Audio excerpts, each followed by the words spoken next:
तुलसी का पौधा हमें अपने घर में किस दिशा में लगाना चाहिए? क्या आषाढ़ मास में अपने घर नई तुलसी के पौधे लगा सकते हैं अथवा नहीं?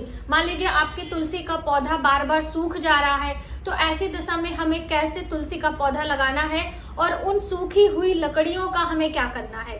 और तुलसी पर जैसे कि मंजरी आ जाती है, तो ये देखिए, ये आज मैंने मंजरी हटाई है, तो इन मंजरी को हमें क्या करना चाहिए? यानी किसी देवी देवता को चढ़ाना है या फेंक देना चाहिए? कैसे इनका इस्तेमाल हमें करना है? तुलसी के पत्ते जो हम भगवान विष्णु के भोग में लगाते हैं, तो क्या उन पत्तों को हमें हर दिन तोड़ना चाहिए जो हम तुलसी का पौधा पूजन करते हैं, कि अलग से तुलसी के पत्ते हमें रखने चाहिए, यानी कि कई तुलसी के पौधे हम रखें? रामा तुलसी या फिर श्यामा तुलसी, किसकी पूजा हमें घर में करनी चाहिए? और ज्यादातर बहनों के सवाल होते हैं कि जो सुहागन स्त्रियां होती हैं, क्या हर दिन माता तुलसी को सिंदूर लगा सकती हैं अथवा नहीं, और सिंदूर हमें कितनी बार लगाना चाहिए?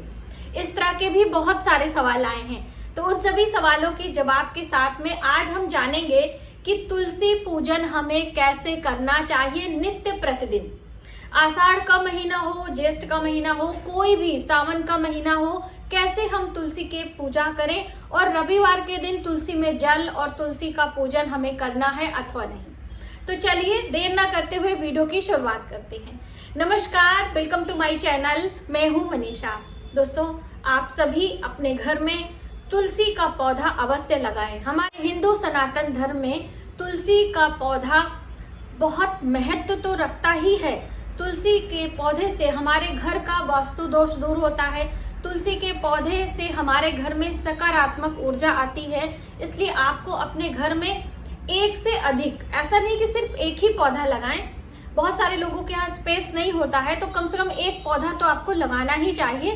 वैसे 5 पौधे आप लगा सकते हैं, ठीक है। अभी जैसे मैं यहाँ पर आई हूँ, तो अभी मैं नया तुलसी का पौधा लेकर आई थी और इसमें काफी अच्छी ग्रोथ भी हो रही है और इसमें मंजरी भी आई थी, तो मैंने मंजरी को हटा दिया है, क्योंकि तुलसी का जो पौधा होता है उस पर मंजरी नहीं होनी चाहिए। मंजरी ना होने का कोई शुभ अशुभ से इसका कारण नहीं होता है।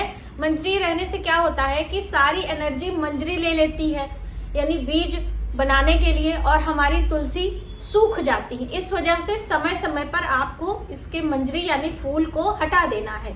और इस मंजरी को देखिए, इसमें आपको इसे भगवान विष्णु की पूजा में चढ़ा देना चाहिए, क्योंकि इसमें पुष्प हैं। देखिए, ये फूल है, तो इन फूलों को आप भगवान विष्णु को पुष्प के रूप में चढ़ा सकते हैं। भगवान शिव को भी तुलसी की मंजरी अर्पित की जा सकती है। ऐसा नहीं है कि तुलसी के पत्ते हम नहीं चढ़ाते हैं तो तुलसी के फूल भी नहीं चढ़ा सकते हैं। तुलसी के फूल यानी मंजरी हम भगवान शिव की पूजा में इस्तेमाल कर सकते हैं, कोई दोष नहीं लगता है।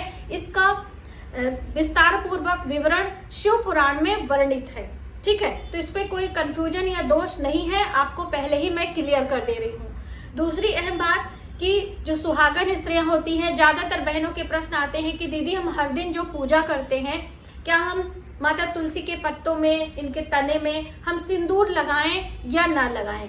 तो देखिए, हर दिन पूजा में आपको बहुत ज्यादा सिंदूर या फिर हम सुहाग की सामग्री आदि चढ़ाने की बात नहीं कही गई है।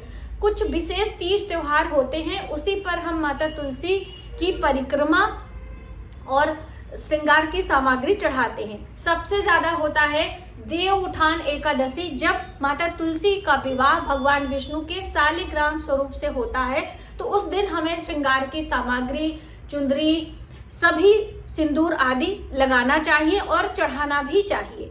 इससे सौभाग्य में वृद्धि होती है। और दूसरा, जब हम सोमवती अमावस्या की पूजा होती है, तो मान लीजिए पीपल का वृक्ष आपको नहीं मिला है, तब आप ऐसे में तुलसी की पूजा करके आपने सभी श्रृंगार की सामग्री चढ़ाना चाहिए।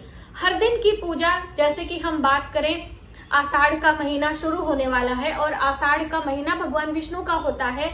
4 महीने योग निद्रा में भगवान विष्णु जाते हैं, तो उस महीने हमें भगवान विष्णु की पूजा और उनके प्रिय, जैसे कि तुलसी माता की पूजा, गऊ की पूजा, गऊ को ग्रास खिलाना आदि पुण्य कर्मों में आता है। इससे भगवान विष्णु की प्रसन्नता हमें अधिक मिलती है। तो आपको ये सभी काम करने चाहिए, ठीक है। तो आपको मालूम हुआ कि आपने श्रृंगार की सामग्री हर दिन नहीं चढ़ाना है, ठीक है। और तुलसी में जल हमें हर दिन देना है यदि हमारी तुलसी सूख रही है तो, क्योंकि देखिए ये पौधा है, ये एक जो है इनकी नेचर है कि पानी नहीं मिलेगा सूख जाएगा, और हम एकादशी अमावस्या करते रहेंगे तो हमारी तुलसी का पौधा चला जाएगा। तो पूजा की दृष्टि से ना देखकर हम सूखती हुई तुलसी को जीवन दान देने की दृष्टि से जल हम दे सकते हैं। और रही बात पूजा अर्चना की, तो एकादशी के दिन हम दीप लगाते हैं, एक दीप दान करते हैं, वो हम कर सकते हैं। तुलसी के पत्तों को हमें शुभ तिथियों में तोड़ना चाहिए, और कुछ वर्जित तिथियां होती हैं जिनमें हमें नहीं तोड़ना है बिल्कुल भी। आपके पास भोग लगाने के लिए पत्ते हैं या नहीं हैं, जैसे कि संक्रांति तिथि, जब एक राशि का दूसरे में परिवर्तन होता है जिसे संक्रांति कहते हैं, उसमें हमें तुलसी के पत्ते नहीं तोड़ने चाहिए, और जिसमें हमें ग्रहण के दौरान बिल्कुल भी स्पर्श नहीं करना चाहिए। हमें बात करें एकादशी तिथि पर तुलसी के पत्ते नहीं तोड़ने चाहिए, तो आप इन बातों का बिल्कुल ध्यान रखें। और कुछ विशेष तीज त्योहार पर मौली के धागे इनके तने में हमें बांधना चाहिए, इससे हमारे सौभाग्य में वृद्धि होती ही होती है। तो आप ये भी काम करें अपने तुलसी के पौधे में। और दोस्तों, तुलसी का दान भी आप कर सकते हैं। ऐसा नहीं है जैसे जिस तुलसी की पूजा हम कर रहे हैं इनका दान हमें नहीं करना है, अलग से तुलसी लेकर हम किसी को दान कर सकते हैं, इसमें कोई दोष नहीं लगता है, ठीक है। और अगर आपकी तुलसी बार बार सूख रही है, जैसे जिस घरों में पितृ दोष होता है, ऐसा माना जाता है, हमारे ऋषि मुनि बताते हैं कि जिस घर में पितृ दोष होता है उसमें तुलसी का पौधा नहीं लगता है। तो आप बार बार लगाएं, एक बार सूख गई दूसरा लाएं, तीसरा लाएं। आपसे नहीं लग रहा है तो आप अपने घर की बहन बेटियों से लगाएं, किसी आस पड़ोस के पड़ोसी के छोटी कन्या से अपने घर में तुलसी लगवाएं, तो आपके घर तुलसी लग जाएगी। दूसरी अहम बात कि आपने जो सूखी तुलसी है, जैसे मान लीजिए आप बार बार लगा रही, नहीं लग रही है, तो जो तुलसी का पौधा सूख गया है इनको आप इधर उधर ना फेंकें, क्योंकि ये एक प्रकार से देव वृक्ष है। दूसरा, बहुत ज्यादा इसमें सकारात्मक ऊर्जा होती है, इसीलिए ना सूखी तुलसी की कंठी माला हम गले में पहनते हैं। तो आपने उसे घर में जब आप हवन करते हैं तो उन टहनियों को इस्तेमाल कर सकते हैं। उनका दीपक, उनमें आप मौली के धागे लपेट कर दीप लगाकर भगवान विष्णु की पूजा में जला भी सकते हैं, प्रज्वलित भी कर सकते हैं। मैंने कई बार आपको बताया है कि आप समय समय पर गंगा जल के साथ यदि तुलसी का पौधा दान करते हैं, देखिए दान लेना भी नहीं कोई चाहता है, बहुत सारे लोग डर जाते हैं, तो ऐसे में आप जब भी आपको अवसर मिले तो विष्णु मंदिर में तुलसी का पौधा गमले के साथ में आप लगाएं, जिससे कि उनकी सेवा हो सके। इस तरह से करके भी आप दान कर सकते हैं। पौधे का दान करने से कभी भी हमारा कुछ भी दोष नहीं लगता है किसी भी पौधे के दान में, ठीक है। तो आप ये ध्यान में रखा करें। दूसरी अहम बात दोस्तों, कि जब तुलसी का पौधा नहीं होता है, यानी कि आपके घर में भोग लगाना है, सत्यनारायण भगवान की पूजा है, पितृ पूजा है, पितरों की पूजा में भी हम तुलसी के पत्ते का इस्तेमाल करते हैं, भगवान विष्णु की पूजा में और पितरों की पूजा में।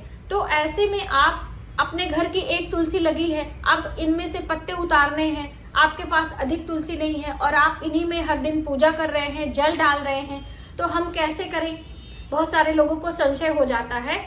तो बिल्कुल आप चिंता ना करें। अगर आपके पास एक ही पौधा है तो आप प्रणाम करके उनकी आज्ञा लेकर 1-2 तुलसी के पत्ते आप ले सकते हैं और उसे पूजन में इस्तेमाल कर सकते हैं। और आप कोशिश करें कि 2 पौधे रखें, एक पौधे की पूजा करें, एक पौधे से तुलसी के पत्ते लेकर औषधीय रूप में आप अपने सेहत के लिए इस्तेमाल कर सकते हैं या फिर पूजा पाठ के लिए आप इस्तेमाल कर सकते हैं। इसमें कोई आपको दोष नहीं लगने वाला है।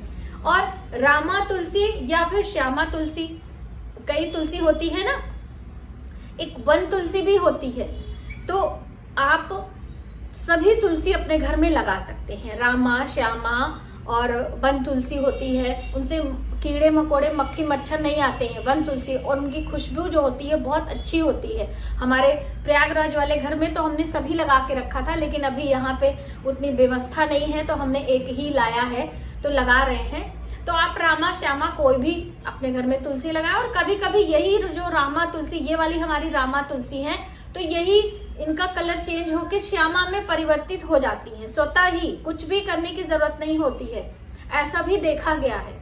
ठीक है, तो आप अपने घर में तुलसी का पौधा अवश्य लगाएं और सूखी हुई तुलसियों को इधर उधर फेंके नहीं। और सुहागन बहनें या फिर कुंवारी लड़कियां या पुरुष भाई कोई भी माता तुलसी की पूजा कर सकते हैं। माँ तुलसी को माता लक्ष्मी का अवतार भी माना जाता है। इनकी पूजा परिक्रमा करने से हमारे घर में सौभाग्य में वृद्धि होती है। तो आप इन बातों का ध्यान रखते हुए जब भी तुलसी का पौधा ले आए तो अपने घर में लगाएं और थोड़ा ऊंचे स्थान पर रखें, नीचे तुलसी का पौधा न रखें। तो मुझे उम्मीद है कि आपको तुलसी से जुड़ी सभी कंफ्यूजन दूर हुई होंगी और आप अपने घर में पूर्ण श्रद्धा भाव से पूजा अर्चना करके माता तुलसी का आशीर्वाद